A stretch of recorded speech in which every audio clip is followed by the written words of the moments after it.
来是台北市的中正区，顶礼拜的确诊数甲顶礼拜比起来，无减少无大进，颠倒来增加。所以台北市政府比照着好林街的模式，对社区来做普筛。早起8点开始，出动将近10台的公车，甲报名采检的435个里民，再到和平病院做采检。也毋过有民众认为，去到和平病院，哪像有一点仔伤远咯。嘛有人讲，早就发现社区有人来确诊，但是拢无看到大规模的消毒，认为台北市政府的疫调甲处理慢半拍。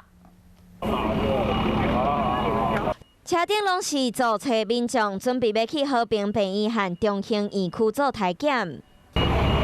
假使有穿防护衫，公车内底嘛有防护措施。嘛出动化学兵伫国体附近彻底清消。中正区南机场附近的社区，国体5月中开始就有里民确诊。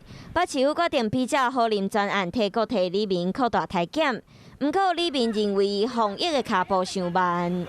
有没有不见他们来讲说要消毒或什么的？医调都不追了，还筛检什么了？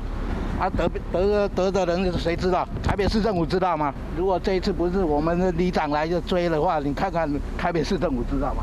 因为我住的那一栋里面有人确诊了，那不知道是谁啦，那所以说，因为我家里也有老人小孩子，就等于说是保护到家里人这样，是有稍微比较慢一点。上个月我就已经发现说好像有人确诊，只是不知道有几个而已。民众讲，自5月18到7月初3，已经有10来个人确诊，顶礼拜阁有3例唔知影感染源。不过，规社区2000多人，敢若435个人报名要做体检。很多居民是来报到以后，他们会自己开车或骑摩托车，今天就会全部把有报名的全部都筛完。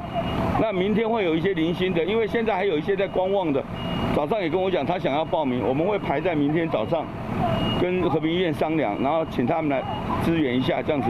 里长讲，无报名注册里民会使比照市府的专案，家己到北市联医7个病院做体检。